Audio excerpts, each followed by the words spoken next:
We are coming to you live with breaking news that is frankly difficult to report. A scene of unimaginable horror has unfolded this morning in Grand Rapids, Michigan. What began as a peaceful Sunday service at the historic Grace Point Community Church has turned into a scene of chaos and profound tragedy. Reports began flooding in just after 10:15 a.m. Eastern Time describing an active shooter situation inside the sanctuary. Parishioners, gathered for their weekly worship, found themselves in the middle of a terrifying attack. The initial calls to 911 painted a picture of panic and desperation, as people sought shelter wherever they could find it, under pews, in back rooms, while gunfire echoed through the hallowed halls of their church. This is a story that is still developing, and we are working to confirm details as they come in. The location of this tragedy, Grace Point Community Church, is a cornerstone of its neighborhood. It is known for its vibrant community outreach programs, its diverse congregation, its welcoming atmosphere. For generations, it has been a place of solace, celebration, and spiritual guidance. Today, that sanctuary was violated in the most brutal way imaginable. Authorities have now confirmed that a lone gunman entered the church during the main Sunday service and opened fire. The motives behind this horrific act are, at this hour, completely unknown. The focus for law enforcement right now is securing the scene and providing aid to the victims. The sense of shock is palpable, not just in Grand Rapids but across the nation, as we once again confront this type of senseless violence. The initial moments were pure pandemonium.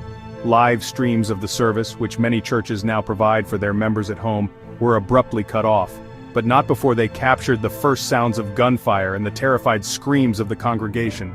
Those watching from home were left in a state of helpless horror, calling loved ones they knew were inside, many of those calls going unanswered. The sheer terror of those moments is hard to comprehend. We are hearing from officials that the response from law enforcement was swift, but for those trapped inside, every second must have felt like an eternity. The community, and indeed the country, is now watching and waiting for answers. As we stand here on September 28, 2025, the area around the church remains an active and sprawling crime scene. The Grand Rapids Police Department, along with state and federal agencies, has established a wide perimeter. Families are being directed to a nearby community center, anxiously awaiting news of their loved ones. The air here is thick with grief and uncertainty. What was supposed to be a day of reflection and peace has been irrevocably shattered. Who is the shooter? Why did this happen? How many lives have been lost or forever altered by this devastating attack? We will continue to bring you the latest information as we get it from officials on the ground. Let's walk through the timeline of what we know so far based on official reports, witness accounts.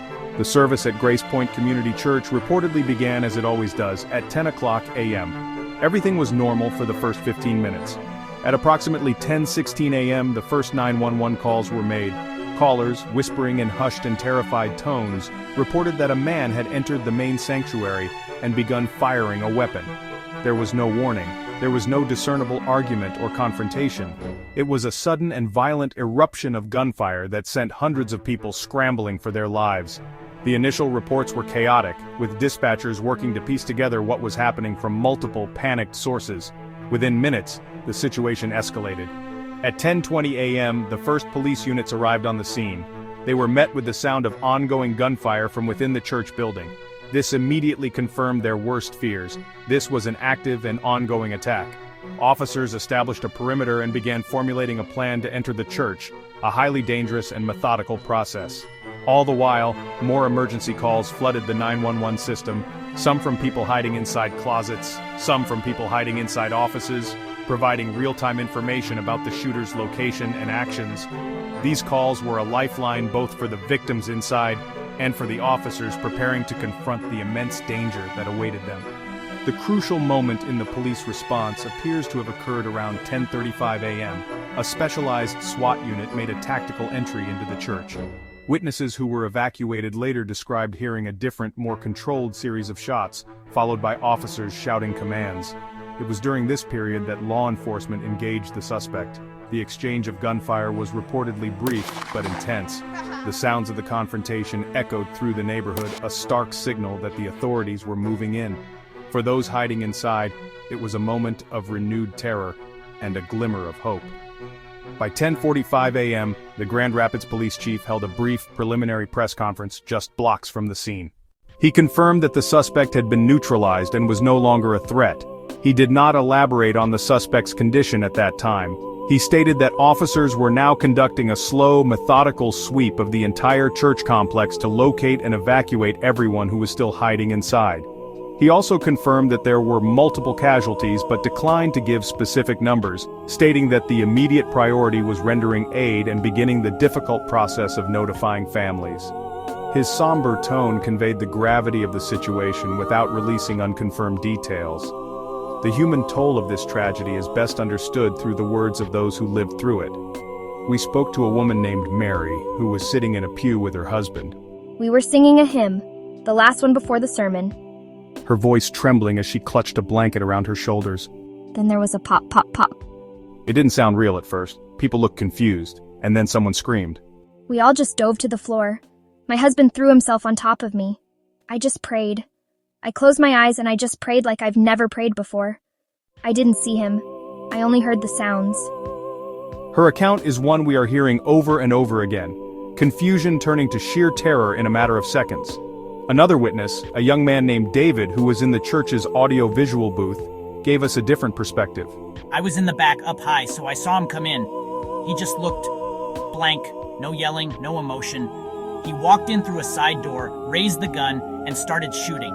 It was so fast. I ducked down behind the equipment and called 911. The dispatcher told me to stay on the line and just whisper what was happening. I could hear everything. The shots, the crying, it felt like it would never, ever end. David's vantage point gave him a horrifyingly clear view of the attack's initial moments. We heard from a father, Mark, who was in a Sunday school classroom with his 2 young children. The teacher was amazing. She didn't panic. She just whispered, "Quiet game." Everyone under the tables now. She barricaded the door with a bookshelf. We sat there in the dark listening. The kids were terrified, but they were so brave. We could hear the sirens getting closer and closer. That was the only thing that gave us any hope. That help was on its way. She saved our kids' lives with how calm she was. These stories of quiet heroism are emerging amidst the chaos. Even after police secured the building, the ordeal was not over. An elderly gentleman named Robert described the evacuation. The police came to the door of the room we were in and told us to show our hands. They had their guns drawn. They had to be sure. They let us out in a line, with our hands on our heads. They kept telling us not to look, but you couldn't help it. The whole church, our beautiful church, it was a war zone. I've been coming here for 50 years. I never thought I would see something like this. Never. It's a desecration of a holy place. His words capture the deep sense of violation felt by the entire congregation. In the most recent update, officials have confirmed the devastating scope of this attack. Grand Rapids Police Chief Marcus Thorne spoke at a 2 p.m. press conference. He confirmed 9 fatalities, including the suspect. The gunman was identified as a 28-year-old male from a neighboring county, but his name was not released pending investigation into motives. The chief said the suspect died from a self-inflicted gunshot wound after being cornered and engaged by SWAT officers. More than a dozen individuals were transported to area hospitals, with injuries ranging from critical to minor. Authorities are identifying victims and notifying next of kin, a task the chief called the most difficult job in law enforcement. Emergency services response was massive and coordinated. Ambulances from across the region were dispatched. A triage area was set up in a nearby park. The Grand Rapids Fire Department worked alongside police to clear and secure the building. The FBI is on site assisting local police. The ATF is also on site assisting local police. Forensics teams are meticulously processing the vast crime scene, a process that could take days. The focus has shifted from an active threat to a comprehensive investigation seeking to answer why this happened. As evening approaches in Grand Rapids, the community is coming together in grief. An impromptu vigil formed at the police perimeter. Residents are leaving flowers, residents are leaving candles, residents are leaving notes of support. Local clergy of all faiths have gathered at the Reunification Center to offer comfort. The mayor declared a city-wide state of emergency. He called for a community prayer service tomorrow at the main civic plaza. The outpouring of support shows a community that is heartbroken but resilient. They are determined to come together and begin the long journey toward healing. The road ahead for the Grace Point congregation in Grand Rapids will be incredibly difficult. There will be funerals to plan, there will be survivors to support, there will be a sacred space to reclaim from the trauma. Investigations will continue. We will learn more about the shooter and his motivations in the coming days and weeks.